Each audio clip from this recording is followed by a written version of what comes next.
Hello and अस्सलाम वालेकुम everyone. उम्मीद करता हूँ आप सब लोग खैरियत से होंगे और जैसा कि आप जानते हैं आज हमारे साथ ज़हीम भाई मौजूद हैं और माशाल्लाह से आज हम दोनों की प्रेडिक्शन ही बिल्कुल गलत साबित हुई है आईपीएल के मैचेस में, क्योंकि हम दोनों ने पंजाब कहा था और आज दिल्ली जीत गई और दिल्ली काफ़ी अच्छा जीती है। दिल्ली आज मैच खुद लेकर गई कि जिस तरह आप चलें अगर बात की जाए पंजाब के बैटिंग ऑर्डर की, तो अब क्या कहेंगे। आज प्रियांश आर्या ने काफ़ी अच्छी बैटिंग की, साथ सिंह साहब उनका इतना साथ दे नहीं सके, लेकिन अय्यर और कूपन कौर ने भी अच्छा किया। क्या कहेंगे इनके बारे जी, बिल्कुल पहले तो प्रेडिक्शन वाली बात है, मैं अपनी खुद प्रेडिक्शन का चार्ट देख रहा था, तो हमारा ये होता है कि हमारे भी एक एनालिटिक्स है, एक प्रेडिक्शन सही होती है और अगली गलत होती है। और ये 1 करेक्ट 1 रॉन्ग वाला सिस्टम ही चल रहा है हमारी अगर सारी प्रीवियस वीडियोज़ देखें और जिस तरह की आज दिल्ली ने क्रिकेट खेली है, तो बहुत ही ज़बरदस्त थी और पूरा मैच ही देखने वाला था आखिरी ओवर तक जिस तरीके से क्योंकि मैच ऐसा हो रहा था कभी पंजाब किंग्स के हाथ में जा रहा था और कभी दिल्ली के मतलब ऐसे बैक एंड फोर्थ ही हो रहा था, ऐसा लग रहा था कि हलचल चल रही है। लेकिन बात करें हम पंजाब किंग्स की बैटिंग की तो ऑब्वियसली बात है कि सारे ही प्लेयर्स ने कुछ ना कुछ ऐड किया है और इस तरह का नहीं हुआ कि आपने बॉलें ज़ाया कर दी हैं। अगर कुछ प्लेयर्स बॉल भी ज़ाया करने वाले होते थे, तो वो दूसरी बॉल पर ही वापस चले जाते थे। तो मतलब पंजाब किंग्स ने भी बहुत अच्छी बैटिंग की है और हम ये नहीं कहेंगे कि उन्होंने भी कोई बैटिंग का बहुत ही लो टारगेट रख दिया और मतलब जैसे हम पिछले अभी 2 मैचेस में देखा कि 166 का टारगेट था और 100 अंडर 200 टारगेट्स मिल रहे थे। लेकिन आज जो है पंजाब किंग्स ने भी विनिंग टारगेट क्रिएट किया था और उनके शुरू के प्लेयर्स ने भी बहुत ज़बरदस्त परफॉर्मेंस दी। उनका आल्तो स्टार्टिंग के अंदर हमें उनकी पार्टनरशिप देखने को नहीं मिली, लेकिन बाद में जो है 2 50s और 58 रन्स जो हैं वो बहुत ही ज़्यादा एड इन हुए हैं। में? बिल्कुल। और अगर आप देखें तो ये जो अच्छा मुझे ये बात इनकी अच्छी लगती है कि जो भी इनका नया प्लेयर होता है या थोड़ा बहुत आगे आने की कोशिश कर रहा होता है, वो हमेशा बड़े बॉलर की तरफ जाता है। आज जिस तरह प्रियांश आर्या ने स्टार को पहले ही गेंद पे छक्का मारा, फिर उसी ओवर में एक और छक्का मारा और इस तरह जितने भी गेंदबाज आते गए उन्होंने किसी को खातिर में नहीं लाए। यानी कि नज़र आता है कि उनके पास एक प्लान क्लियर है, जो भी उनके पास नया लड़का आ रहा है। हमारे वाले प्लेयर अगर देखते हैं कोई अच्छा गेंदबाज है, वो माशाल्लाह से हसूल बरकत के लिए 2 विकेट दे देते हैं उन्हें।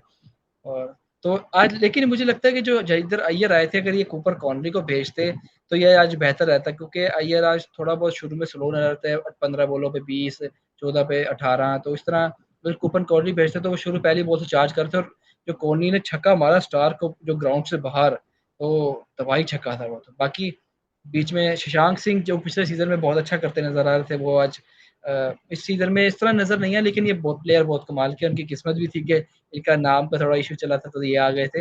हालाँकि स्टाइल पता नहीं दूसरे वाले को तो इस तरह ही था, वो भूल गया। तो अगर बात की जाए शीटी की, इन्होंने स्टार को 2 छक्के और जो चौका मारा और खड़े-खड़े जो इन्होंने छक्का मारा था ग्राउंड से बाहर। मैं कह रहा हूँ कुछ टाइम ना इन्होंने एक तरह के दिल्ली के कंधे डाउन कर दिए थे कि आप अगर इस इनका आपका मेन बॉलर इतना रन खाकर जा रहा है, यानी आप देखें तो 4 ओवर 7 ओवर स्टार को पड़े हैं, तो किसी ने छोड़ा ही नहीं है स्टार का। भले वो बहुत अच्छे गेंदबाज है। क्या कहेंगे आप उनकी दिल्ली की गेंदबाजी में कहाँ गलती की है उन्होंने? दिल्ली की गेंदबाज़ी मतलब जैसे हम पिछली वीडियो में भी बात कर रहे थे कि अगर दिल्ली को ये मैच जीतना है, तो वो अपनी गेंदबाज़ी को कंट्रोल में लाएँ और उसमें ही स्ट्रैटेजी अच्छी करें। लेकिन आज भी हमें डिसअपॉइंटमेंट ही दिखी दिल्ली की तरफ से, वो तो उनकी बैटिंग ने उनको सपोर्ट कर दिया, वरना उनकी बॉलिंग के अंदर कुछ ऐसा था नहीं कि हम कहें कि हाँ भाई बॉलिंग वाली साइड ने भी जो है विनिंग परफॉर्मेंस दी है और मैच जीतने की कोशिश की है। जिस तरीके से इनके जो मेन प्लेयर हैं आपके वो जो स्कोर खा रहे हैं, जैसे स्टार्क साहब हैं, उन्होंने 4 ओवर में 57 खाया है। मतलब कोई इस तरह का स्कोर नहीं है। आप चलें आप विकेट्स ले रहे हैं, लेकिन एक रीज़नेबल आप स्कोर रखें। जो कि 30 रहता है या फिर 35 रहता है, एक रीज़नेबल स्कोर है कि चलें ठीक है, विकेट्स के साथ इतना स्कोर पड़ जाता है तो एक ब्रेक इवन चल रहा है। लेकिन अगर आप ये कहें कि नहीं मैंने 2 विकेट्स दी हैं और साइड पर आपने स्कोर भी उनको अच्छा खासा दे दिया, तो मुझे नहीं लगता कि इसका इतना कोई फ़ायदा है। इसके अलावा जो है बाकी लोगों ने भी ओवर्स में कोई ख़ास परफ़ॉर्मेंस नहीं दी। अगर कुमार साहब को देखा जाए, तिवारी साहब को देखा जाए, तिवारी वैसे अच्छे बॉलर हैं, लेकिन आज जो है मेरे ख़्याल उनकी भी कोई ख़ास परफ़ॉर्मेंस नहीं थी। जी, ऐसे क्योंकि जो इन्होंने विकेट ली हैं, तो मुझे लगता है कि जो प्लेयर था डैमेज डन कर चुका था उस टाइम तक। क्योंकि प्रियांश आर्या भी इस तरह ही थे और कोहली भी अच्छा खेल रहे थे, तो जिस टाइम इन्होंने विकेट ली उस टाइम उनका इतना ख़ास कोई इम्पैक्ट नहीं रहा दूसरी टीम की तरफ। अगर चलते हैं दिल्ली की बैटिंग की तरफ तो एज़ यूजुअल दिल्ली का टॉप ऑर्डर आज फेल रहा है, क्योंकि अगर आप देखें केएल राहुल जो इतनी अच्छी फ़ॉर्म में थे, पता नहीं जब हमने रिव्यू करना शुरू किया तब से वो इतना डाउन चले गए हैं, या तो ये इश्यू है। और वो रोयल साहब जो हैं, जो ये पिछले सीज़न में भी खेल रहे थे, तो मुझे लगता है कि इन्होंने फ़ॉर्मेट गलत चूज़ कर लिया, क्योंकि जिस तरह के ये प्लेयर हैं, स्टॉक प्लेयर जो हैं, ये ओडीआई या टेस्ट में ज़्यादा अच्छे लगेंगे। टी20 वाला जो फ़ॉर्मेट है, वो हर बंदा नहीं खेल सकता। हर बंदे की टाइप का प्लेयर फॉर्मेट नहीं है। स्टब्स बिल्कुल आउट ऑफ फॉर्म है, जिन मैचेस में करते हैं इनका कैच भी छूटा था। और साहिल साहब हैं, ये अच्छा शुरू में स्टार्ट लिया लेकिन जल्दी चले गए। तो बाकी जिधर अक्षर पटेल और मिलर की पार्टनरशिप लगी, यही मैच का टर्निंग पॉइंट था। क्या कहेंगे इस बारे में? जी, बिल्कुल, जिस तरीके से पटेल साहब ने मैच को एक टर्निंग पॉइंट दिया है, मतलब आप अगर उनका टॉप ऑर्डर देखें तो टोटली फेल हो चुका था। और ऐसा लग रहा था कि जो है पंजाब किंग्स के हाथों में मैच है और अब जो है दिल्ली हार चुकी है ये मैच। लेकिन फिर जो एंडिंग के आकर इनके जो मिडल ऑर्डर ने जिस तरीके से गेम को उठाया और जिस जिस चीज़ के लिए मिडल ऑर्डर होता है, आज हमने वो चीज़ देखी है कि मिडल ऑर्डर कहते किसको हैं। और ये मुझे काफ़ी अरसे बाद देखने को मिल रहा है। आईपीएल के अंदर, पीएसएल के अंदर तो कोई इस तरह का मैच नहीं है जहाँ पे हमने इस तरह की कोई टर्निंग पॉइंट देखा हो, लेकिन यहाँ पर आज हमने देखा है कि वाक़ई क्रिकेट बाय चांस है और आपको नहीं पता कि आगे अगली बॉल पे क्या होगा और जिस तरीके से इनके मिडल ऑर्डर ने गेम को चेंज किया है। जी, अगर आपने बात की पीएसएल में नज़र नहीं आए, तो मुझे ये भी लगता है कि जिस तरह आईपीएल है, हर टीम का ग्राउंड है, हर टीम अपनी पूरी तैयारी रखती है, हर टीम अपनी कंडीशन से पता होता है। और हमारा पीएसएल तो इस तरह होता है जैसे मजबूरी में कोई लीग करवा रहे हैं। सीधी बात है, क्योंकि अगर आप देखें, पहले 15-20 मैचेस लाहौर में हो गए हैं, फिर आखिरी 15-20 कराची में हो गए हैं, फिर आखिर में जाके दोबारा सारे लाहौर में आ गया। तो अगर आप इस तरह की लीग कराएँगे तो आप मैचेस आपको बोरिंग ही मिलेंगे। उम्मीद करते हैं कि अगले साल हालात सही हुए और बेहतर रहे तो हम बाकी ग्राउंड्स में मैच देखेंगे ग्राउंड में। तो अगर बात रहे मिलर की, मिलर जब आउट हुए तो ये 2 पे 2 छक्के मार चुके थे। तो ये तीसरे की तरफ गए तो डवार्शियस के हाथों ये आउट हो गए। और बात रहे शर्मा साहब की, हम ये पिछले मैच में बात कर रहे थे, जो शर्मा हैं, तो आखिर में आके बहुत अच्छा अपनी टीम को निकालते हैं। पिछले मैच में ये कोई 9 गेंदों में इन्होंने कुछ रन बनाए थे और आज 10 गेंदों में 24 बनाए। जिधर मिलर आउट हुए थे और अक्षर पटेल आउट हुए थे, फिर ये आए थे मिलर के साथ, तो उस टाइम उनको ज़रूरत थी कि कोई जल्दी से चार्ज करे। और उस टाइम मिलर के साथ-साथ इन्होंने भी चार्ज किया, जिसकी वज़ह से मिलर पे प्रेशर नहीं आया। क्योंकि 25 गेंदों पे 57 रन चाहिए थे जब इन दोनों ने चार्ज करना शुरू किया। और फिर उसके बाद तिवारी साहब ने भी बहती गंगा में हाथ धोए और नबी साहब ने तो आखिरी गेंद पर भी छक्का मार के मैच को फिनिश किया। तो आज ओवरऑल दिल्ली का टॉप ऑर्डर छोड़ के तो उनके लोअर ऑर्डर ने बहुत अच्छा, मिडल ऑर्डर, लोअर ऑर्डर ने बहुत अच्छा उनका साथ दिया, जिसकी वज़ह से आज दिल्ली मैच जीत गई। और इनकी बॉलिंग के बारे में क्या कहेंगे आप? उनकी जी, बिल्कुल पंजाब मुझे की।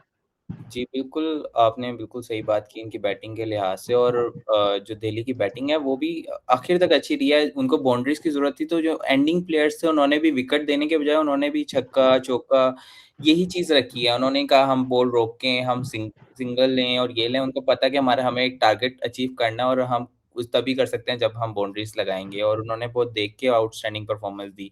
इसी के साथ अगर आप कहते हैं कि हम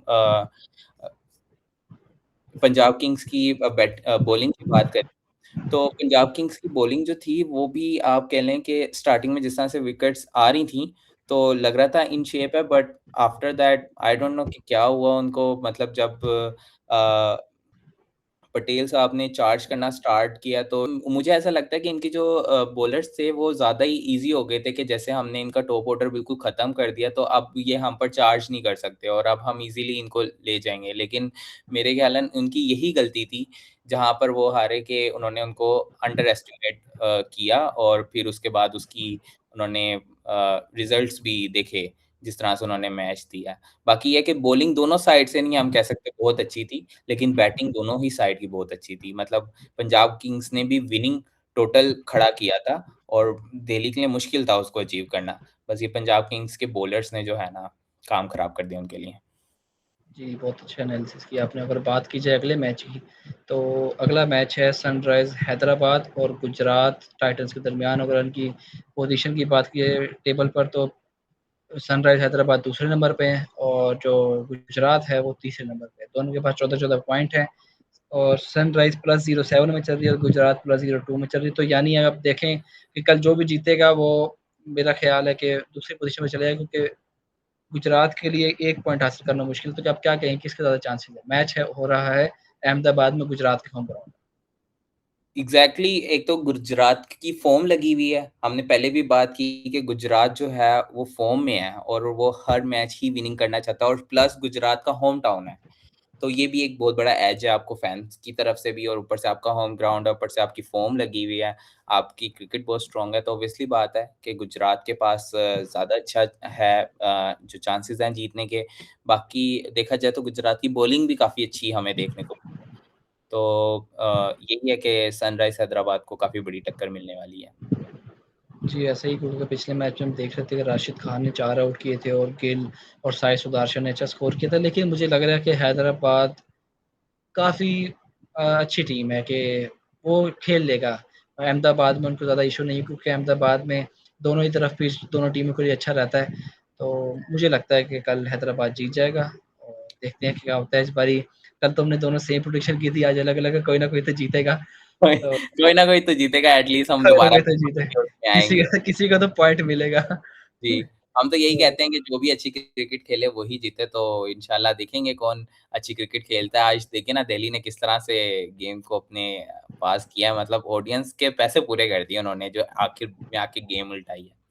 इसी के साथ फिर हम मूव करते हैं हमारे अपने वतन अज़ीज़ की तरफ कि उन्होंने आज जो क्या किया है, जिस पे आपके क्या कमेंट हैं जो अब बांग्लादेश ने स्कोर क्रिएट किया है? ये मैं तो ये कहना चाहूँगा, जो हमारा बंगाली भाई है, ये हमें बिल्कुल भी वो रहम नहीं कर रहा है। यानी कि अगर आप देखें, जो अगर हम जहाँ से ज़्यादा टारगेट बनाना चाह रहे थे, वहाँ इन्होंने हमें जल्दी आउट कर दिया और हम भी हो भी गए, हमारे करतूत भी उसमें शामिल थे। तो देखा जाए तो बांग्लादेश की जो मुझे ओवरऑल वैसे जो बैटिंग है, वो आम दिनों से अच्छी नज़र आ रही है। बाकी ये जो मोमिन उल हक आखिर शुरू में पाकिस्तान ये दोनों जल्दी इनको टॉप ऑर्डर आउट कर लेते हैं। पिछले मैच में भी यही हुआ और इस मैच पिछली इनिंग में यही हुआ और इस इनिंग में भी यही हुआ। तो टॉप ऑर्डर से पाकिस्तान ज़्यादा मसला नहीं है, इनके मिडल ऑर्डर से ज़्यादा मसला है। क्योंकि पिछले मैच में भी आप देखें तो शांटू ने 100 मारा, मोमिन उल हक ने 91 किया। लेकिन इस मैच में जो मोमिन उल हक ने 56 किया, तो इनको तीसरे चांस पे ही आउट हुए हैं। पहले इनका 13 रन पे स्टंप छोड़ा गया। रिजवान साहब माशाल्लाह से पता नहीं दुआ पढ़ रहे थे स्टंप के पीछे, ज़रा गेंद हाथ से निकल गई। तो उसके बाद 43 पे इनका चांस आया, तो वो भी माशाल्लाह से पाकिस्तान की रिवायत के मुताबिक उसे भी छोड़ दिया। और इसके बाद तीसरा 56 रन पे शाहीन अफरीदी जब दोबारा अपना स्पेल कराने के लिए आए, तो उसको एज आउट किया। तो उसके बाद फिर मुशफिकुर रहीम आ गए, तो वो भी नहीं आउट हुए। क्या कहेंगे, क्या क्या गलती कर रहे हैं?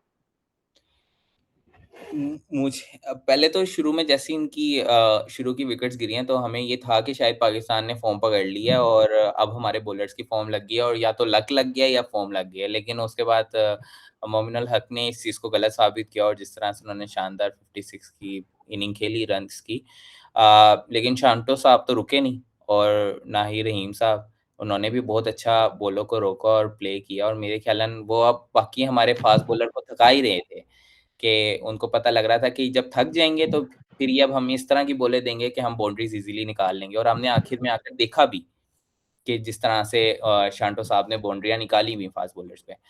हाँ जी, तो अब हम देखेंगे कि 5वें दिन में पाकिस्तान का बॉलिंग ऑर्डर क्या करता है, क्या कोई चेंजेस लेकर आते हैं, ये स्पिनर्स को ज़्यादा खिलाते हैं कि फ़ास्ट बॉलर क्योंकि इनको मेरे ख़्याल में फ़ास्ट बॉलर का स्टैमिना रोकना चाहिए और स्पिनर्स को थोड़ा ज़्यादा मौका देना चाहिए क्योंकि स्कोर को रोकना और विकेट निकालना टेस्ट मैच के अंदर आई थिंक स्पिनर के हाथ में ज़्यादा होता है बजाय फ़ास्ट बॉलर के। जी, ऐसे ही, क्योंकि अगर आप फास्ट बॉलर देखें तो इनमें हमें अब मोहम्मद अब्बास ही हैं जो टेस्ट मैच खेलते हैं, उनके मतलब के फॉर्मेट है और वो ही अच्छा करके दिखा रहे हैं। क्योंकि अगर आप हसन अली को देखें, शहनशाह अफरीदी को देखें, तो ऐसे लगता है कि इनकी ये एक जगह 6 गेंदें करा ही नहीं पा रहे। और सीधी-सी बात है, क्योंकि अगर आप हसन अली का ओवर देखेंगे, ये एक शॉर्ट बॉल करा रहे हैं, ये एक स्लॉट में करा रहे हैं, गुड लेंथ पे करा रहे हैं।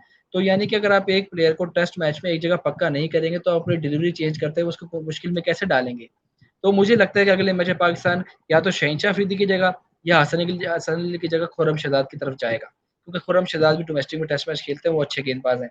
और यहाँ तक रही बात नुमान अली की, मुझे समझ नहीं आ रहा हमारे जो स्पिन अटैक है, साजिद और नुमान ये अच्छे स्पिनर हैं, इन्हें एक्सपीरियंस भी है, लेकिन अगर आप देखें तो बांग्लादेश ने ज़्यादा फ़ास्ट बॉलिंग से पिछले इनिंग में कुछ नहीं किया, वो स्पिनर से लेके गए। ताजुल इस्लाम भी शायद 2 विकेट लेकर गए, मेहदी हसन ने पंजा मारा। तो मुझे लगता है कि पाकिस्तान के स्पिनर को भी देखना पड़ेगा कि अगर उनके स्पिनर लेके विकेटें लेके जा रहे हैं इस पिच पे, वो भी दूसरे तीसरे दिन की विकेट पे, तो आप चौथे दिन की विकेट पे बॉल करा रहे हैं, पांचवें दिन की विकेट पे बॉल कराएंगे, तो आपको जब तक स्पिनर के डिपार्टमेंट से कोई हेल्प नहीं मिलेगी तो पाकिस्तान अब तक मुश्किल में ही रहेगा, क्योंकि जो तीनों आउट हुए हैं तो अभी तक उन्होंने फास्ट बॉलर ने किया और पिछले इनिंग में भी ऐसा ही था।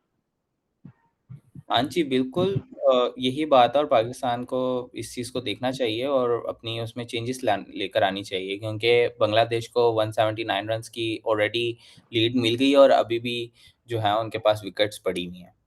तो पाकिस्तान को रन्स भी रोकने हैं और विकेट्स भी निकालनी है क्योंकि फिर पाकिस्तान को पता है उनकी अपनी बैटिंग के हालात क्योंकि वो इतनी ज़्यादा विनिंग टोटल पे नहीं टिकने वाले और हर बारी लक नहीं चलता, हर बारी पार्टनरशिप नहीं। तो इस चीज़ को उनको मद्देनज़र रखते हुए अपनी बॉलिंग अटैक के अंदर कुछ ना कुछ ऐसी चेंजेस करनी पड़ेंगी जो कि बंगालियों को हिलाएँ।